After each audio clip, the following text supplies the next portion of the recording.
Kata Ummu Atiyah sahabat Nabi, kami diperintahkan oleh Rasulullah sallallahu alaihi wasallam untuk mengeluarkan gadis-gadis kami yang beranjak dewasa. Keluarkan, bawa semua anak gadis-gadismu itu untuk ke masjid atau di lapangan pada hari raya Idul Fitri maupun hari raya Idul Adha, untuk mendapatkan dan menyaksikan kebaikan-kebaikan yang Allah letakkan di hari itu, dan juga supaya doa-doanya kaum muslimin itu dikabulkan. Karena doa-doa yang kita panjatkan di kedua hari raya itu sangat mustajab, maka sangat dianjurkan untuk hadir. Ini salah satu utamanya. Wanita-wanita yang beranjak dewasa, gadis-gadis itu pun diperintahkan untuk saking utamanya. Oleh karena itu, hukum sholat id baik Idul Fitri maupun Idul Adha itu, ya, itu disepakati oleh para ulama hukumnya sunat muakkad. Sunat muakkad itu sunat yang sangat dipentingkan. Saking pentingnya Rasulullah SAW sepanjang hayatnya nggak pernah ditinggal. Itu namanya sunat muakkad. Idul Adha, kalau khutbah dibaca jangan ada yang berbicara. Karena khutbah di sholat id maupun sholat Jumat itu termasuk rangkaian ibadah. Berbeda kalau tausiah ceramah biasa itu kayak gini, ya boleh saja kita berbicara. Itu khutbah Idul Fitri, khutbah Idul Jumat itu termasuk rangkaian ibadah sholat. Maka ketika ada orang berbicara sia-sia, tidak mendapatkan pahala sholat idnya, tidak mendapatkan pahala sholat Jumatnya. Termasuk belum selesai pulang duluannya. Jadi kalau bisa itu kita baik sholat Jumat maupun sholat itu jangan terlambat. Jangan terlambat datanya. Jangan juga belum selesai sudah pulang duluan. Jangan terlambat datanya. Jangan dua kecepatan pulangnya belum selesai berdoa sudah pulang. Jangan. Ini yang harus harus diberitahu.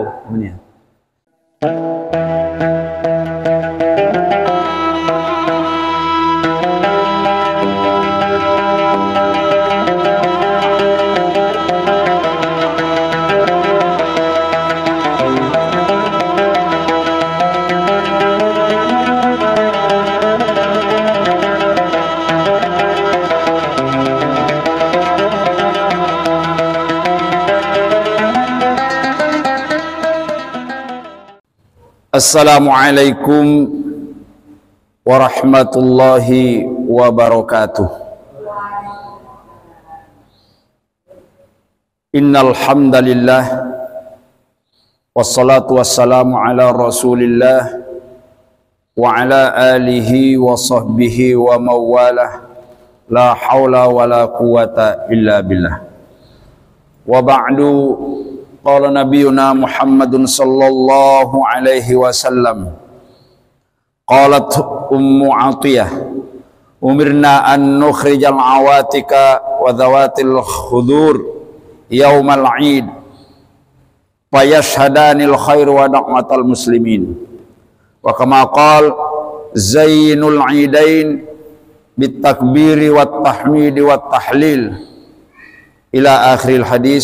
Sadaqa rasuluhun nabiyul karim wa sadaqa ta'ala ala nabiyul karim, amma ba'du. Bapak-bapak dan para jamaah sekalian yang dirahmati Allah dan yang kami hormati, kajian kita pada akhir menjelang datangnya hari raya Idul Adha, kita akan fokuskan tentang atau pada amalan-amalan yang paling istimewa yang harus dilakukan di bulan Zulhijjah, termasuk nanti di hari raya Idul Adha dan 3 hari sesudahnya. Perlu kita ketahui bahwa bulan Zulhijjah merupakan bulan yang terakhir atau bulan ke-12 menurut perhitungan kalender Hijriah. Itu termasuk salah satu bulan haram. Bulan haram itu artinya bulan yang sangat diistimewakan oleh Allah. Jadi Allah dan Rasulnya mengistimewakan bulan Zulhijjah, bulan Rajab, bulan Ramadan. Ada 4 bulan itu ya. Jadi bulan Zulqaidah, Zulhijjah, Muharram, Rajab ya. Bulan haram ya. Bulan haram, bulan istimewa. Oleh karena itu, melengkapi kajian kita tentang persoalan-persoalan ibadah kurban ini, maka pada malam hari ini kita akan membacakan hadis-hadis yang terkait dengan amalan-amalan yang sangat dianjurkan di dalam bulan Zulhijjah ini. Yang pertama, ya, dianjurkan oleh Rasulullah SAW berpuasa selama 9 hari. Mulai tanggal 1 Zulhijjah, sekarang tanggal berapa? 2 apa 3? Berapa Pak Adi? Zulhijjah sekarang 2 apa 3? Kalau tidak salah sudah 3 ini. Ya, tanggal 3. Sudah maghrib, sudah ganti ya. Jadi mestinya 2 hari yang lalu. 2 hari yang lalu kita disunatkan berpuasa semenjak tanggal 1 sampai tanggal 9 Zulhijjah. Tanggal 9 Zulhijjah itu hari ketika para jamaah haji, puncak pelaksanaan ibadah haji itu di Mekah ialah ketika pelaksanaan wukuf di Arafah. Jamaah haji melaksanakan wukuf di Arafah, puncak pelaksanaan ibadah haji, maka kita yang tidak haji diperintahkan untuk ya berpuasa. Kalau tidak mampu berpuasa selama 3 hari, sekurang-kurangnya ada 2 hari. Tanggal 8 itu juga disunatkan, disebut hari Tarwiyah. Hari Tarwiyah itu hari bermimpinya Nabiullah Ibrahim, ya, untuk menyembelih putranya yang bernama Ismail. Ya, dikatakan Tarwiyah. Nah, hari saatnya Nabi Ibrahim mendapat mimpi yang benar, mimpi yang luar biasa dari Allah Subhanahu wa taala, perintah untuk memotong atau mengorbankan putranya yang bernama Ismail. Nah, kita disunatkan berpuasa di tanggal 8 itu, luar biasa. Kalau umpamanya tidak mampu juga, sekurang-kurangnya yang tanggal 9-nya itu jangan ditinggal. Yang disebut dengan puasa Arafah. Ya, jadi sehari sebelum wukuf puasa Arafah. Di antara keistimewaannya kata Rasulullah SAW, puasa Arafah itu dapat mengampuni dosa-dosa kita selama 2 tahun. Jadi kalau kita ini merasa banyak salah selama ini, ya berpuasa. Pertama, dosanya 1 tahun yang lalu dengan berpuasa di tanggal 9 diampuni, dihapus oleh Allah. Kemudian dosanya 1 tahun yang akan datang lagi. Ini diantara keutamaannya. Oleh karena itu, selama kita mampu, mari kita jangan lewatkan. Yang syukur-syukur kalau sudah ada yang memulai tanggal 1 kemarin sampai 9. 9 itu termasuk puasa Tarwiyah dan puasa hari Arafah. Nah, itu yang amalan yang paling utama. Kemudian menjelang hari raya Idul Adha, kalau besoknya kita sholat, malamnya diperintahkan untuk memperbanyak takbir. Ya, memperbanyak takbir. Sebagaimana hadis yang disabdakan oleh Rasulullah SAW, kata Rasulullah, Zaidul Aidain bitakbiri wat tahlili wat tahmidi wal istighfar wabid du'a. Ya. Yang artinya, hiasilah kedua hari rayamu, kata Nabi. Kedua hari raya kita itu yaitu Idul Fitri sama Idul Adha. Hiasilah, meriahkanlah, ramaikanlah, agungkanlah, ya, besarkanlah kedua hari rayamu itu, yaitu hari raya Idul Fitri dan Idul Adha. Dengan bagaimana caranya? Bitakbir, dengan memperbanyak membaca takbir. Wabit tahmid, memperbanyak baca tahmid, alhamdulillah. Wabit tahlil, memperbanyak baca tahlil. Wabil istighfar, memperbanyak memohon ampun. Ya. Dengan apa, memperbanyak sedekah, memperbanyak sholat-sholat sunnah. Nah, itu Pak, itu yang dianjurkan di kedua hari raya. Makanya kalau kita lihat itu biasanya baik hari raya Idul Fitri, kalau sudah masuk maghrib dan yakin bahwa besok kita sudah berhari raya, semalam suntuk itu biasanya ya. Semalam suntuk itu takbir. Ya memang perintahnya begitu. Ya. Cuman kadang-kadang disayangkan kebanyakan orang di masjid bukan orang yang takbir, tapi kaset. Nah, jadi yang dapat pahala besok kasetnya bukan kita. Ya, ya. Ya Pak Iman ya. Rata-rata yang takbir bukan orang. Padahal Rasul itu perintahkan kita mestinya. Di daerah-daerah tertentu kalau malam takbiran, ya, malam takbiran itu ya ada orang yang sampai nggak tidur semalaman itu.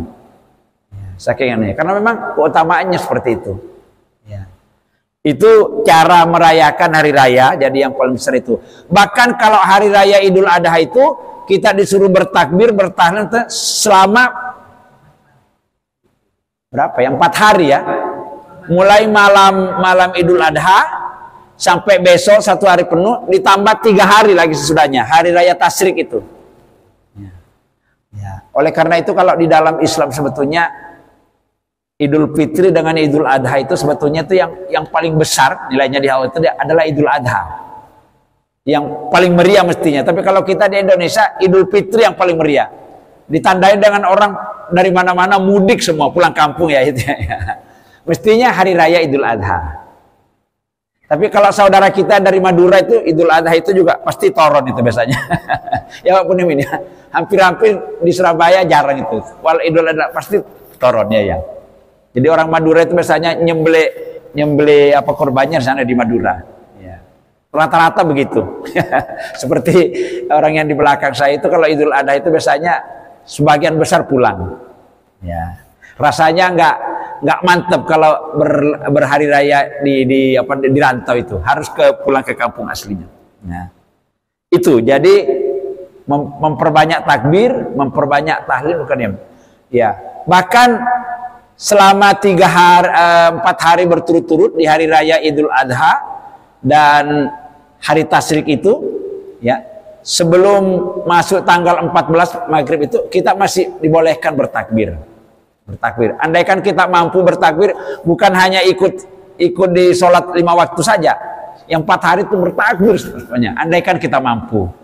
Cuman ya biasanya paling-paling dilaksanakan sehabis sholat fardu biasanya ya. Ya, itu pun takbirnya kadang-kadang kurang. Itu. Terus yang berikutnya memperbanyak istighfar, memperbanyak sholat sunat, memperbanyak sedekah. Nah, kalau bisa itu kita selama 3 hari itu umpamanya kita bersedekah. Karena hari-hari yang istimewa ini bersedekah atau melaksanakan ibadah-ibadah sunnah dibanding dengan hari-hari yang lain berbeda Bapak-Bapak sekalian. Dalam Islam itu memang ada hari-hari istimewa. Orang baca Yasin di malam Jumat dan di hari Jumat dengan hari biasa lain. Orang membaca sholawat, membaca zikir, membaca Al-Quran di malam Jumat dan di hari Jumat berbeda dengan hari-hari yang lain. Karena kata Nabi, Inna yaumal jum'ati sayyidul ayyam. Sesungguhnya di antara 7 hari yang Allah ciptakan itu, dipilih hari Jumat itu sebagai rajanya hari. Nah, makanya orang-orang dulu Pak, nek hari Jumat itu ada orang-orang keyakinan orang tua kita mbak kita nggak boleh kerja kalau hari Jumat. Biasanya rawan kecelakaan. Misalnya suka manjat, kalau dia melaut itu kadang-kadang tenggelam itu disakralkan orang dulu hari Jumat. Kenapa begitu? Ya karena memang hari Jumat itu hari besarnya umat Islam. Cuman akibat kita dijajah oleh Londo terlalu lama, ya. Akhirnya kita bukan hari Jumat yang kita libur, malah ikut Londo hari Ahad. Harinya pun Ahad dirubah jadi hari Minggu. Sebetulnya tuh kalau orang Islam itu nggak bagus kalau bilang hari Minggu itu, hari Ahad yang benar. Ya, nah, seperti itu. Nah itu jadi kita ini ya itulah terlalu lama dijajah oleh orang-orang kafir kita. Saking ininya salah satu keberhasilannya itu sampai hari rayanya diganti. Ya, hari Jumat. Tapi walaupun demikian umat Islam tetap melaksanakan sholat Jumat. Cuman masalahnya kalau orang kerja pada hari Jumat, biasanya orang itu datang terlambat. Apalagi yang kerja, yang pegawai terlambat ya, karena waktu istirahatnya di kantor itu paling-paling kalau hari Jumat itu nggak lebih dari 1 jam. Ya, terlambat datangnya, cepat pulangnya biasanya karena mau masuk lagi. Nah di sini masalahnya. Orang yang masih aktif, kalau yang sudah pensiun mungkin beda ya. Padahal kata Rasulullah, ini saking keutamaannya hari Jumat ini. Siapa orang yang duluan datang ke masjid hari Jumat ini ya, belum ada orang, ya kira-kira jam 10 lah gitu ya, jam setengah 10, belum ada orang yang ini kecuali marbotnya. Kalau marbot biasanya tinggal di masjid. Duluan datangnya di hari Jumat, pada hari Jumat itu duluan datang ke masjid, kata Nabi, akan diberi pahala oleh Allah seperti pahalanya orang berkorban seekor onta. Ini Pak Sis ya. Jadi kalau pagi-pagi kita datang ke masjid hari Jumat ini, belum ada orang yang datang, kita sudah datang duluan. Tapi datangnya untuk beribadah, baca Quran, berzikir, berdoa, sholat sunat. Itu pahalanya seperti pahalanya orang berkorban seekor onta. Andaikan di Indonesia ada onta mungkin sekitar 30 jutaan, 35 juta itu harganya. Mahal, lebih mahal onta daripada sapi. Ini besar sekali. Kata Nabi selanjutnya, orang yang datang urutan kedua, ya, urutan kedua sudah ada orang yang datang, baru dia datang belakang. Diberi pahala oleh Allah sama pahalanya orang berkorban seekor sapi atau kerbau. Orang yang datang pada urutan ketiga diberi pahala oleh Allah sama pahalanya orang berkorban seekor kambing atau domba. Jadi rupanya tambah belakang datanya tambah kecil pahalanya. Orang yang datang pada urutan keempat diberi pahala oleh Allah sama pahalanya orang bersedekah seekor ayam. Karena ayam nggak boleh dikurban jadi sedekah. Ini. Orang yang datang terakhir kalinya sudah masjidnya mau penuh baru datang, ya sudah mau dimulai khutbah baru datang, tetap mendapat pahala sama pahalanya orang bersedekah sebutir telur ayam. Hadis ini diriwayatkan oleh Imam Ahmad dan Imam Tirmizi. Nah, ini menerangkan tentang keutamaannya hari-hari yang istimewa di dalam Islam. Termasuk di antara 7 hari yang diciptakan itu adalah hari Jumat. Sedangkan bulan, ya, ada 12 bulan diciptakan oleh Allah. Sayyidus syuhurnya itu rajanya bulan adalah bulan Ramadan. Selain bulan Ramadan ada lagi 3 bulan yang juga ditemakan, termasuk ini bulan Zulhijjah yang kita terangkan ini, Mas sekalian. Baik, nah itu ya. Ini hadis yang kedua masih tentang keutamaan apa ini? Hari raya Idul Adha. Qalat Ummu Atiyah, umirna an nukhrijal awatika wadawatil hudur yaumal Id fayasadanil khaira wa da'watal muslimin. Yang artinya, ya. Kata Ummu Atiyah sahabat Nabi, kami diperintahkan oleh Rasulullah sallallahu alaihi wasallam untuk mengeluarkan gadis-gadis kami yang beranjak dewasa. Kalau orang-orang Arab di zaman Nabi itu rata-rata gadis-gadis kalau gitu nggak boleh keliaran Pak, dipingit kayak dulu ya. Arabnya sampai sekarang kalau di kota Mekah gitu jadi nggak keluyuran kayak wanita-wanita kita dipingit. Jadi kalau sudah wanita suka keluyuran itu sudah nilainya nggak terlalu berharga di mata manusia. Nah dipingit. Ya. Akan tetapi bila hari raya Idul Fitri datang, Idul Adha ini diperintahkan Nabi keluarkan. Bawa semua anak gadis-gadismu itu untuk ke masjid atau di lapangan. Suruh bawa. Ya. Gadis-gadis atau wanita-wanita yang sudah beranjak ke dewasa. Juga wanita-wanita yang dipingit. Ya. Pada hari raya Idul Fitri maupun hari raya Idul Adha. Untuk apa? Kok diperintahkan untuk dibawa ke masjid atau ke lapangan tempat salat Id? Ya. Untuk mendapatkan dan menyaksikan kebaikan yang Allah letakkan di hari itu, dan juga supaya doa-doanya kaum muslimin itu dikabulkan. Karena doa-doa yang kita panjatkan di kedua hari raya itu sangat mustajab, maka sangat dianjurkan untuk hadir. Ini salah satu utamanya, wanita-wanita yang beranjak dewasa, gadis-gadis itu pun diperintahkan untuk saking utamanya. Oleh karena itu, hukum sholat Id baik Idul Fitri maupun Idul Adha itu, ya, itu disepakati oleh para ulama hukumnya sunat muakkad. Sunat muakkad. Sunat muakkad itu sunat yang sangat dipentingkan. Saking pentingnya Rasulullah SAW sepanjang hayatnya nggak pernah ditinggal. Itu namanya sunat muakkad. Banyak Pak. Contohnya kalau kita masuk masjid, dilarang duduk kita. Jangan duduk kalau belum sholat tahiyat masjid 2 rakaat. Itu muakkad. Ya. Sunat muakkad itu udah hampir jadi wajib. Kira-kira 1/4 lagi sudah wajib. Ya. Sholat apa kalau habis sholat isya itu sebelum kita tidur? Sholat witir. Nah, itu juga sunat muakkad. Salah satunya sholat sunat nggak pernah ditinggal Rasulullah walaupun di atas onta berkendara tetap dikerjakan, yaitu sholat witir itu. Jadi jangan sampai kita tidak sholat witir, sunat muakkad. Ya. Terus sholat-sholat yang mengikut kepada yang fardu itu ada yang misalnya 2 rakaat, 4 rakaat sebelum duhur, 4 rakaat sesudah duhur. Yang 2 rakaat itu kita kerjakan termasuk muakkad, yang 2 rakaatnya lagi bukan muakkad. Jadi kalau dikerjakan semua 4 sebelumnya 4 sesudahnya tambah bagus. Tapi kalau tidak, minimal 2 sebelumnya 2 sesudahnya itu muakkad sebelum duhur. Nah, karena amal-amal ibadah sunnah ini nanti fungsinya di hadapan Allah kelak, ketika amalan-amalan fardu kita ini banyak kekurangannya, ya mungkin ibarat pakaian itu banyak bolongnya ya, banyak bolong. Misalnya kan banyak orang waktu zaman mudanya dulu sudah wajib sholat tapi belum sholat juga. Ada orang sampai umur 40 tahun, bahkan 60 tahun baru dia sholat.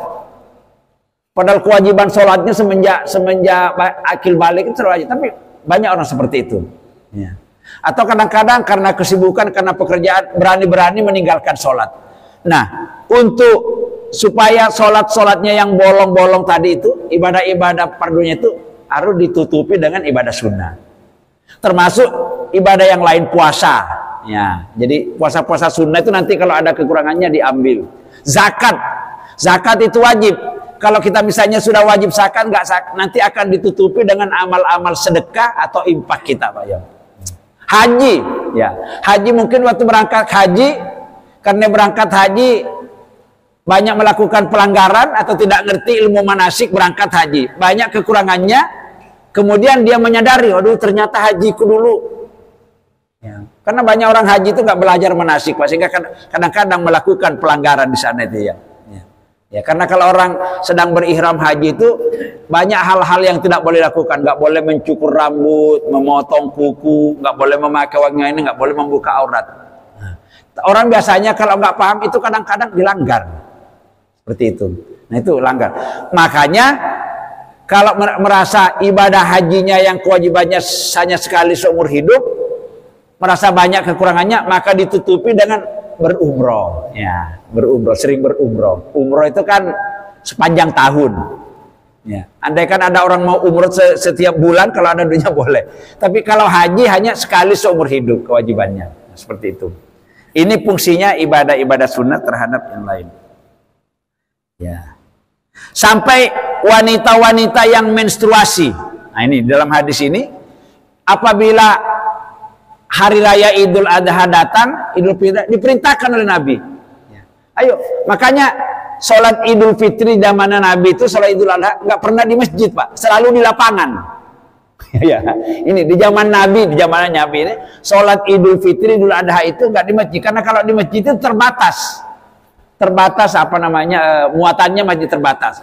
Maka Nabi selalu mencari lapangan yang luas agar seluruh umat Islam, orang-orang yang beriman, termasuk wanita-wanita yang menstruasi tidak boleh sholat, diperintahkan untuk datang ke sana. Untuk apa? Mendengarkan khutbah dan doa yang disampaikan oleh imam sholat itu, supaya semuanya mendapat kebaikan.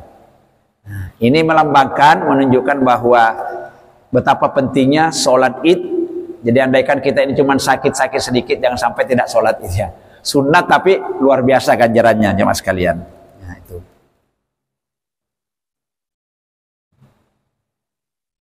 Ya. Hadis yang ketiga, Ani bin Abbasin qala syahidatul Aidah ma'a Rasulillah sallallahu alaihi wasallam wa Abi Bakrin wa Umar wa Utsman fa kulluhum kanu yusalluna qabla al-khutbati. Ya. Kata Ibnu Abbas ini saudara sepupunya Rasulullah. Ya. Ya, Ibnu Abbas ini saudara sepupu dengan Nabi. Ya, karena Abdullah dengan Abbas itu apa namanya, kakak beradik. Ya, jadi Ibnu Abbas ini adalah saudara sepupu Rasulullah. Banyak meriwayatkan hadis.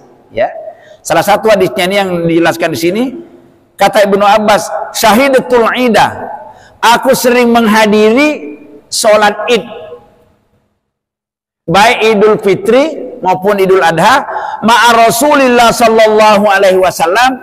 Aku selalu bersama Rasulullah sallallahu alaihi wasallam, wa Abu Bakar, bersama dengan sahabat Nabi, sahabat tercinta Abu Bakar, wa Umar, wa Utsman, ini semua adalah khalifah-khalifah Rasulullah yang disebutkan fakulluhum kanu yusalluna qablal khutbah. Mereka itu semua Rasulullah, Abu Bakar, Utsman, Umar, nah itu mereka semuanya itu sholat dulu sebelum khutbah. Nah, ini bedanya kan. Apa bedanya sholat Id dengan sholat Jumat? Nek sholat Jumat itu mau khutbah dhisik baru sholat. Tapi kalau sholat Id ini ya sholat dulu, khutbahnya belakangan. Kebalikannya ya. Kalau sholat Id itu khutbah dulu, sholat dulu, khutbahnya belakangan. Kalau sholat Jumat apa namanya? Khutbah dulu baru sholat ya. Adapun tentang yang sering diperselisihkan itu khutbah Idul Fitri. Ya. Kalau khutbah Jumat itu kan 2 kali khutbah, Pak. Khutbah pertama, baru khotibnya duduk, baru berdiri lagi khutbah kedua. Kalau sholat Id itu, ya, hadis yang kita baca, ada yang mengatakan khutbah sholat itu 1 kali, jadi nggak duduk lagi langsung baca doa itu ada. Nah, biasanya kalau saudara-saudara kita yang di Muhammadiyah itu kebanyakan khutbahnya 1 kali khutbah. Tapi kalau saudara-saudara kita yang dari Nahdien itu biasanya sama dengan khutbah Jumat 2 kali, khutbah pertama, khutbah kedua. Itu hanya perselisihan ya. Jadi kadang-kadang itu sering menjadi soal kalau orang tidak paham. Loh, khutbahnya kok cuma 1 kali? Ya, khutbah Jumat kok 2 kali? Ya, itu memang terdapat perselisihan pendapat tentang khutbah sholat Id. Kalau khutbah sholat Jumat nggak ada perselisihan pendapat, pasti 2 kali khutbah. Kalau sholat Id ada yang mengatakan 2 kali, ada yang mengatakan ya. Kemudian yang sering terjadi kita lihat itu kalau sholat Id khotibnya belum turun, jamaahnya pulang duluan.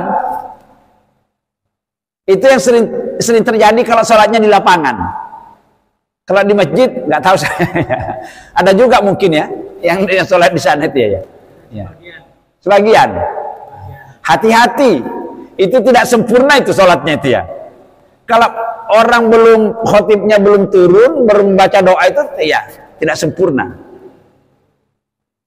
Nggak tahu ini siapa yang ngajari kayak gini nih, orang kebanyakan begitu ya. Jadi harus selesai dulu khutbah dibaca, karena di akhir khutbah itu biasanya ada doa.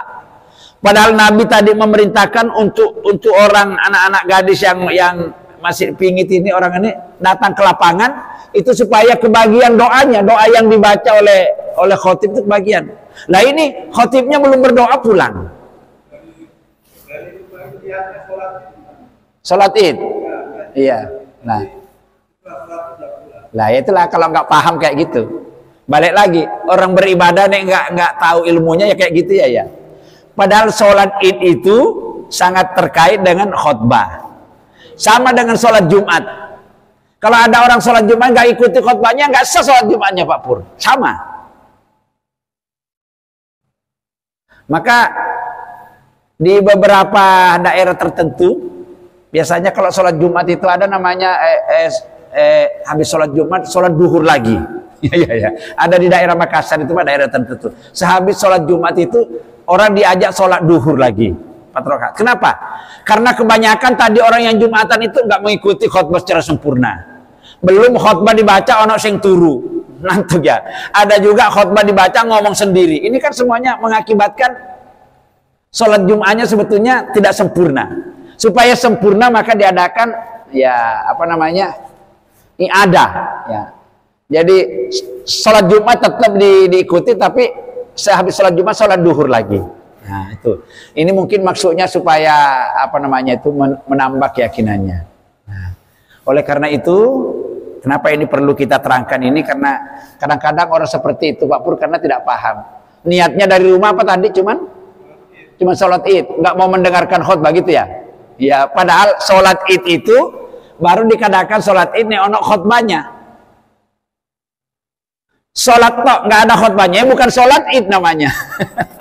Ya, baru dikatakan orang sholat Jumat itu kalau mengikuti khutbahnya secara sempurna begitu ya. Oleh karena itu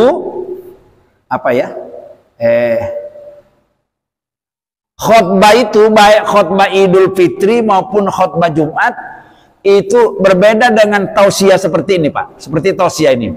Kalau tausiah biasa, Kita boleh mesem, boleh berbicara, boleh omong-omongan, boleh kalau ini seperti ini, tausiah biasa. Tapi kalau khutbah Jumat dibaca, ya, khutbah Jumat dibaca, jangan coba-coba ada yang berbicara. Begitu kata Nabi. Siapa yang berbicara saat khutbah Jumat dibaca, maka telah dia melakukan perbuatan yang sia-sia, kata Rasulullah. Siapa yang melakukan perbuatan sia-sia, fala jum'atalah, maka dia tidak akan mendapatkan pahala sholat Jumatnya. Jadi rugi. Jadi hati-hati. Begitu juga Idul Fitri, Idul Adha. Kalau khutbah dibaca, jangan ada yang berbicara.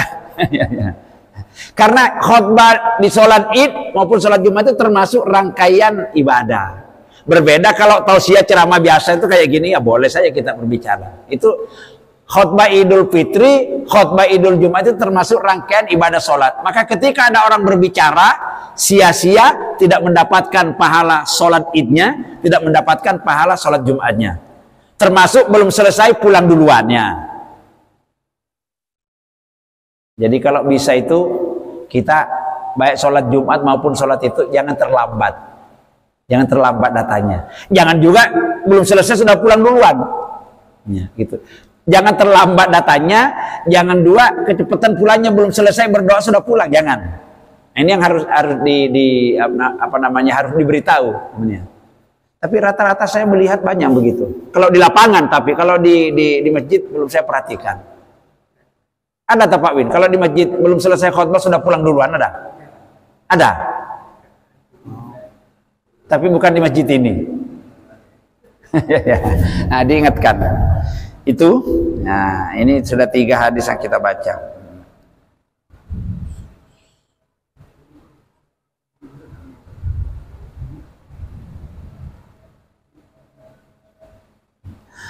Lalu di hari raya Idul apa namanya? Hari raya tanggal 10-nya besok itu, ya. Ya. Kata Nabi, "Ma min ayyamin al-amalus sholihu fihinna habbu ilallah min hadhil ayyamil ashr." Ya. Tidak ada amalan yang paling dicintai oleh Rasulullah. Dan mohon maaf, tidak ada amalan yang paling dicintai oleh Allah dan Rasulnya pada hari raya Idul Adha itu tanggal 10 Zulhijjah dan juga hari sesudahnya selain mengalirkan darah. Apa yang dimaksud itu? Mengalirkan darah berarti berkorban. Jadi di antara amalan-amalan yang disebutkan tadi ini, berarti ini tuh amalan yang paling istimewa di hari raya Idul Adha itu adalah menyembelih kurban. Karena saking besarnya pahalanya sampai-sampai Rasulullah mengatakan setiap satu lembar bulu, baik bulunya sapi maupun bulunya kambing itu satu pahala. Bahkan ada yang mengatakan 10 pahala. Kira-kira siapa Pak Iman yang sanggup ngitung bulunya kambing itu? Namanya hanya ada pahalanya gitu. Enggak, Bulunya satu bulu itu ada pahalanya. Iya. Enggak, iya, satu lembar itu satu pahala. Di keterangan yang lain mengatakan satu lembar bulu sapi kambing 10 pahala. Nah, ya itu siapa yang sanggup ngitung bulunya kambing itu, apalagi bulunya sapi. Nah, itu maksudnya Rasulullah ngomong kayak gini, saking pentingnya kita ini perhatikan amalan yang satu ini. Jadi kalau kita memang mampu, jangan sampai kita tidak menyembelih kurban. Nanti menyesal di hadapan Allah pada hari kiamat itu ya. Nyesal. Dan kata Nabi lagi selanjutnya, hewan-hewan kurban yang kita sembelih di hari raya kurban itu nanti akan diganti oleh Allah dengan kendaraan yang sangat istimewa di sorga. Nggak bisa dibayangkan kira apa kendaraan yang istimewa itu. Kendaraan yang super canggih, super cepat. Sekarang kendaraan apa sekarang yang ada di dunia ini yang paling cepat ini? Dari Jakarta, Surabaya, ya. Kalau Lion sama Garuda itu rata-rata 1 jam. Ada nggak yang lebih cepat dari Garuda dan Lion itu ya? Shoot, langsungnya hampir nyampe itu ya. Ya. Nah itu besok. Kalah itu besok Pak kendaraannya di surga itu ya. Seperti itu Bapak sekalian. Makanya karena ini amalan tahunan, ibadah korban itu kan Termasuk sholat idnya adalah amal ibadah tahunan. Tidak kayak sholat 5 waktu. Ya. Seperti puasa. Puasa itu iktikaf, apalagi selangkain itu zakat fitrah, kan amal ibadah tahunan. Termasuk ini. Jadi memang yang terbagus itu kalau kita ingin supaya tidak ketinggalan, memang yang terbagus itu kalau kita berniat sejak dari awal, Pak Sis. Selesai Idul Fitri berawal, mulai bulan berikutnya sudah nabung-nabung ya. Kalau sudah mepet kayak gini, susah ya Pak Win ya. Kalau sudah mepet waktunya 3,5 juta ya.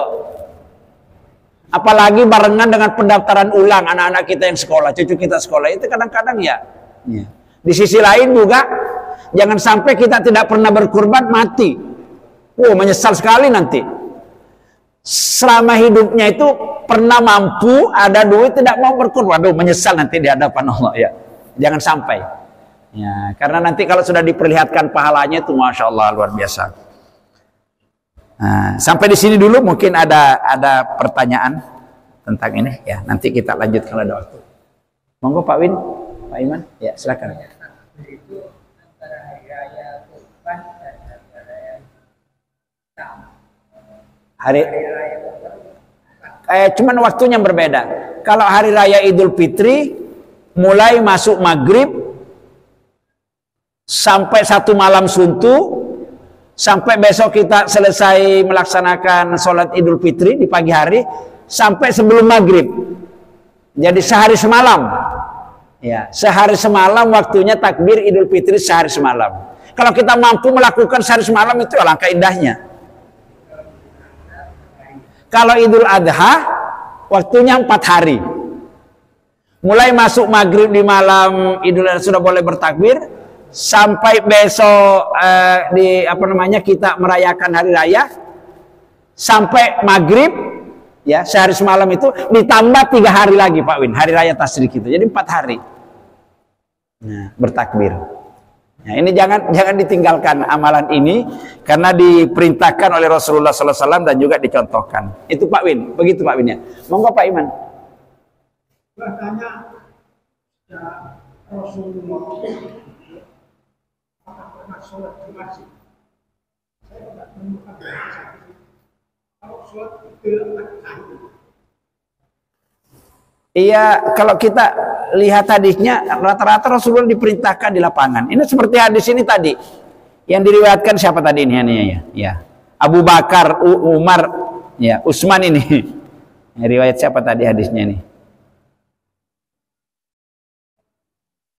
Ya, Imam Bukhari, nomor hadis 958 ya. Ibnu Abbas. Nah, Ibnu Abbas. Ini di lapangan ini. Di lapangan.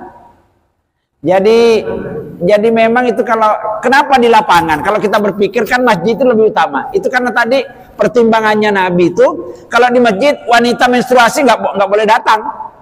Kan nggak boleh masuk masjid kalau orang men ya. Makanya di lapangan.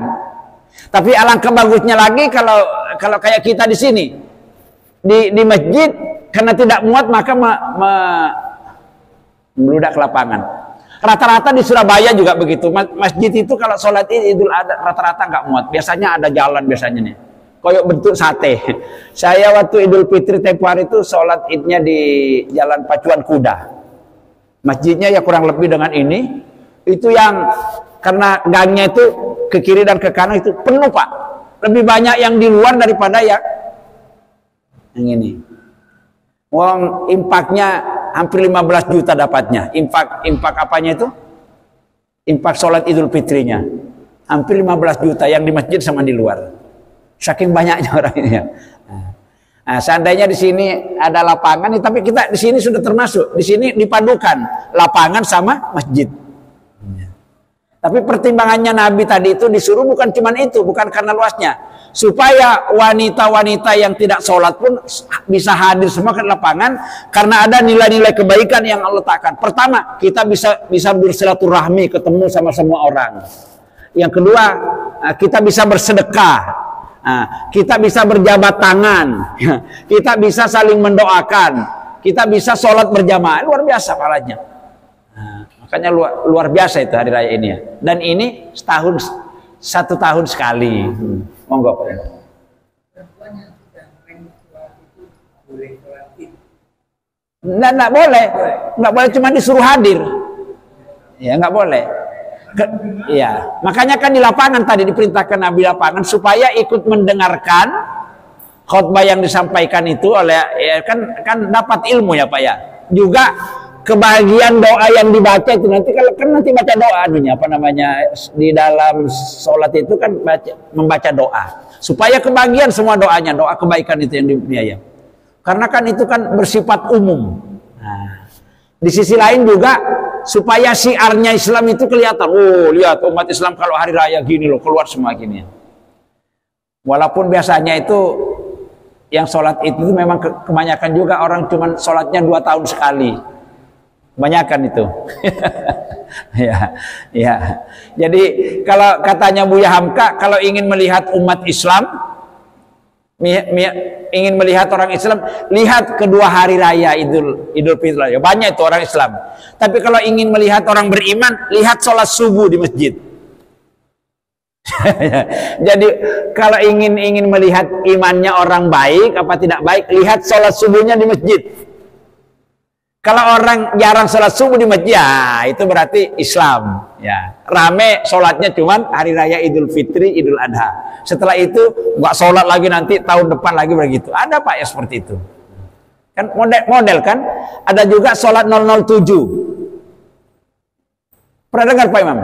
Sholat 007, Sabtu 0, Ahad 0, Senin 0, Selasa 0, Rabu 0, Kamis 0, Jumat baru dapat 1. Jadi sembahyang 007 namanya. Banyak juga kayak gini. Kalau 1 tahun 2 kali itu namanya model sholat apa? B12. Model sholat B12 ya. 12 bulan sholatnya cuma 2 kali. Idul Fitri, Idul Adha. Ya, banyak juga orang itu. Jangan diikuti orang itu. Tapi kalau ketemu orang itu jangan gini Pak. Kok tumben? Jangan ditumbenin, biarkan aja. Takut nanti ngambek nggak sholat, ya kita nanti kena juga kesalahannya. Ya, baik. Ada Pak Pur? Monggo. Puasa Arafah menghapus dosa Iya. 1 tahun. Iya. Iya. Apa maksudnya?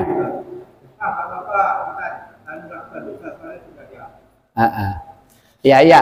Menghapus dosa setahun yang lalu dan menghapus dosa setahun yang akan datang. Pertanyaan Pak Pur, belum dilakoni kok udah dihapus?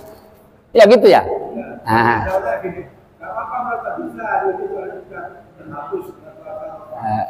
Itu nekat orang kayak gitu. Jadi maksudnya kalau dikupas itu maksudnya dihapus dosa satu akan datang, kita dipelihara oleh Allah. Hati kita, mata kita, telinga kita, kaki kita dipelihara oleh untuk tidak melakukan dosa. Itu maksudnya begitu. Ya. Jadi kalau sudah dijaga oleh Allah di tangannya kan nggak berdosa juga, otomatis dosanya 2 tahun gitu ya. Itu bahasa kiasan. Ya. 1 tahun yang lalu ya otomatis sudah lakukan. Ini kok belum dilakukan, kok sudah dihapus? Yaitu maksudnya diri kita, hati kita, panca indera kita ini dijaga oleh Allah. Allah yang menjaga kita itu nggak mau terlanjur berbuat dosa. Nah kalau sudah seperti itu terjaga, kan berarti diampuni juga. Oh nggak ngelakoni ya, gitu loh maksudnya gitu Pak Pur ya. Apa tadi ada orang yang mengandalkan ya? Itu salah paham itu. Saya dulu punya paman tinggal di Gresik. Ya. Karena Nabi bilang, siapa orang yang sholat di Masjidil Haram 2 rakaat, maka nilai sholatnya lebih besar daripada sholat 200 ribu ya, kalau tidak salah. Lebih besar daripada sholat 200 ribu kali sholat. Banyak sekali doa ya. 2 rakaat di Masjidil Haram lebih besar pahalanya 200 ribu kali sholat. Selain Masjid Nabawi di Madinah. Orang yang sholat di Masjid Nabawi di Madinah 2 rakaat pahalanya lebih besar dari 1000 kali sholat. Paman saya karena sudah menunaikan haji banyak meninggalkan sholat Pak Haji ya, nggak sholat. Setelah pulang dari haji itu banyak nggak sholat. Pemahamannya seperti itu. Sudah lebih kok aku. 200.000 kali sudah lebih aku ya. Jadi nggak sholat pula akhirnya ya. Ini namanya salah paham. Ya, tidak boleh begitu kita ya. Sama dengan itu tadi ya.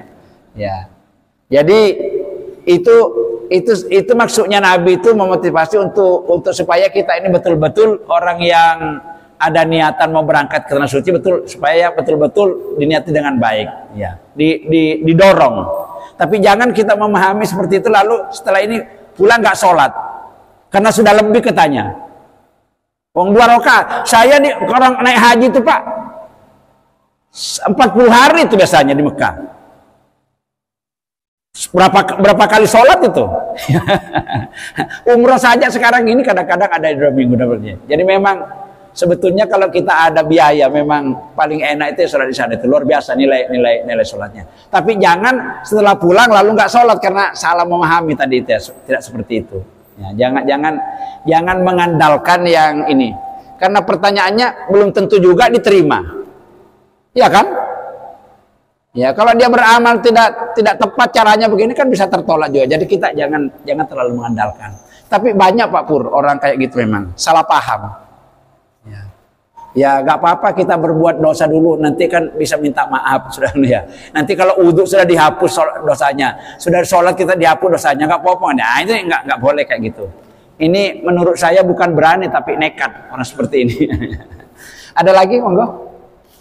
Sebelum ditutup. Ada lagi Pak Iman? Pak Widodo mungkin?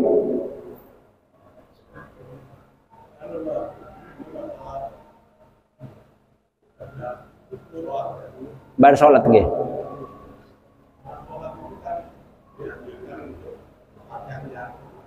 Ya. Ya.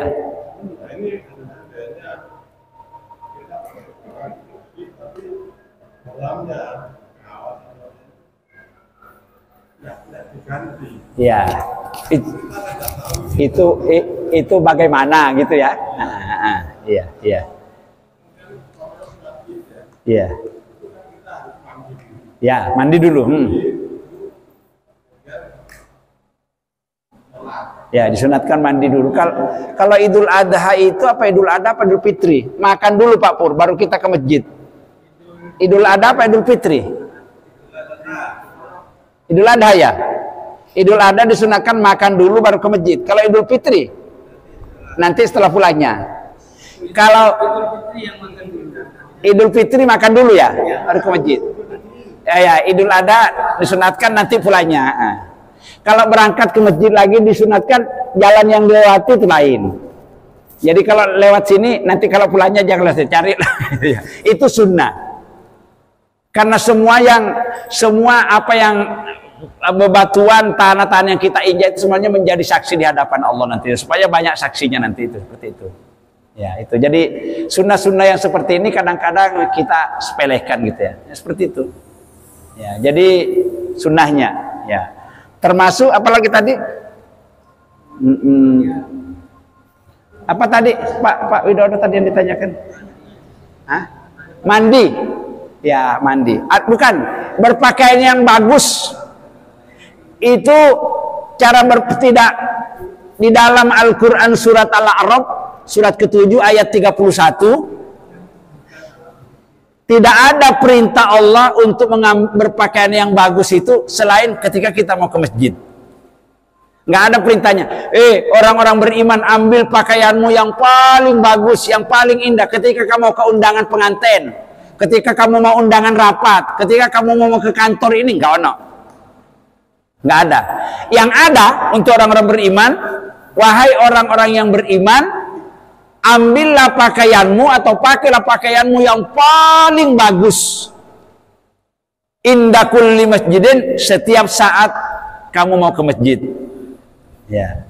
Apalagi kalau hari-hari istimewa kayak gitu, hari raya, hari Jumat, kan hari istimewa ya Pak ya. Hari Jumat, hari Idul Fitri itu dia jangan pakai pakaian biasa lah, yang paling bagus. Dan pakaian yang paling bagus kata Rasul itu termasuk dipakai sholat adalah yang warna putih. Jadi kalau kita sholat pakai batik dengan warna putih beda pahalanya. Kenapa kok beda pahalanya? Ada sunnah Nabi. Ya. Tempo hari sudah terangkan. Kata Nabi, sesungguhnya pakaian yang paling disukai oleh Allah ialah yang berwarna putih. Hadis ini. Oleh sebab itu, pakailah pakaian yang warna putih ketika kamu mau sholat. Kapani jenazahmu dengan warna putih. Makanya kita orang ngapani jenazah dari dulu nggak pernah lihat kuning, merah, putih. Kan memang tuntunannya begitu.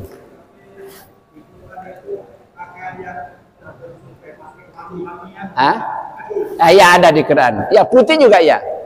Terus di Quran pakaian ahli surga besok itu adalah warna hijau. Makanya warna hijau itu rata-rata itu identik dengan apa itu sebenarnya ya. Ada Qurannya, ada hadisnya. Maka bapak-bapak kalau ingin masuk surga nanti yang hijau royo nanti itu biasakan pakai warna hijau. Songkoknya hijau ya, bajunya hijau. Maka biasanya kalau sekolah-sekolah Islam itu kan banyak menggunakan hijau ya. Ya, baik Muhammadiyah dari NU itu biasa pakaian seragamnya warna hijau. Memang ada. Di surat Al-Kahfi itu Pak, saya lupa nomor ayatnya. Pakaian hijau. Jadi hijau putih. Kadang-kadang itu sudah kena hijau sama putih digandengkan. Lah kayak ini loh, kayak ini yang bajunya ini. Ya, seperti itu. Jadi beda. Besok Pak Iman, orang besok ke masjid pakai pakaian yang biasa, kita sholat id atau sholat Jumat pakai pakaian biasa, dengan memakai pakaian yang agak bagus, beda Pak pahalanya. Itu diatur. Kenapa kok beda? Ada sunnahnya. Sama dengan orang berpuasa. Tuntunannya Nabi kita kalau berpuasa itu, kalau membatalkan puasa disuruh kurma. Ini ono. Ya. Kalau batalkan puasamu dengan 3 butir kurma, itu tuntunannya. Nek enggak ono kurma pakai air putih, kata Nabi. Ya.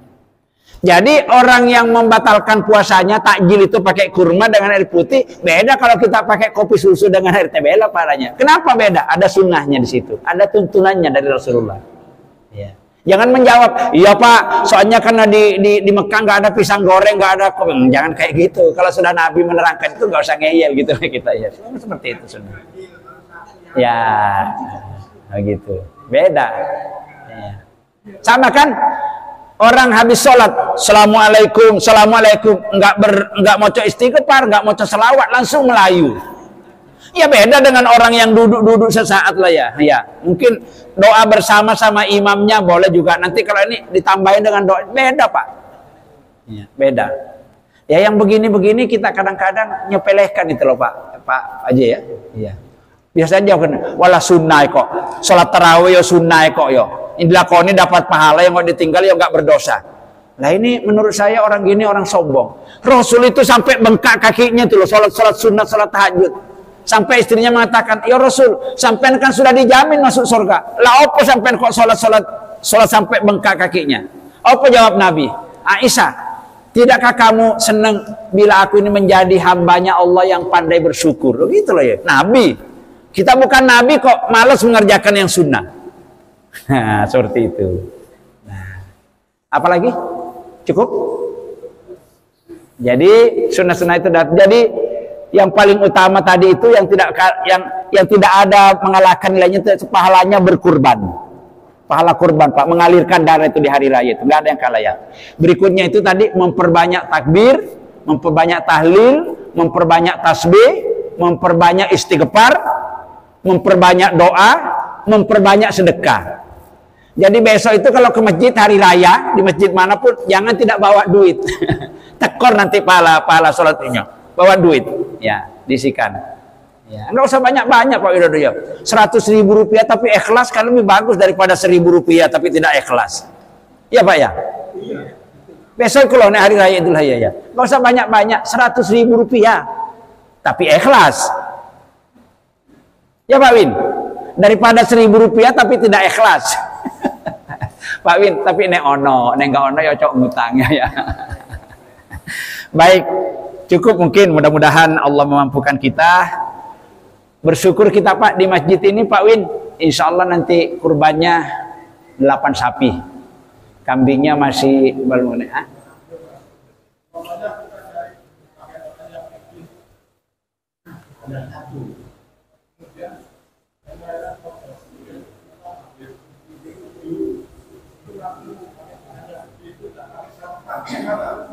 Pakai pakaian?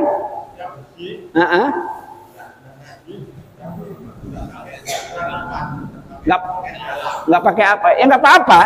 Ya, yang tidak bagus itu jangan yang di luar bersih, tapi pakai kaos dalamnya 1 minggu nggak diumbah. Jangan.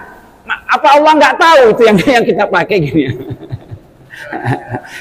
Saya pernah menerangkan sama ibu-ibu, Bu, kalau mau sholat itu perintahnya suruh pakai pakaian yang bagus, jangan yang bau.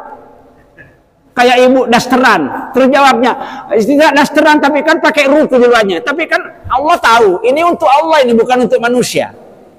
Jadi kalau celana dalamnya sudah lama nggak diumbai, kos apa namanya, kos dalam itu yang diganti semuanya, pakai yang baru. Setiap saat mau ke masjid, apalagi kalau hari raya biasa itu lupa, ya kita pakai hari istimewa lah. Beda pahalanya itu sunnah diperintahkan oleh Allah, diperintahkan oleh Rasulullah. Ya kalau ada warna putih besok pakai warna putih. Ya. Beda pahalanya dengan pakai batik besok itu gitu, beda ya.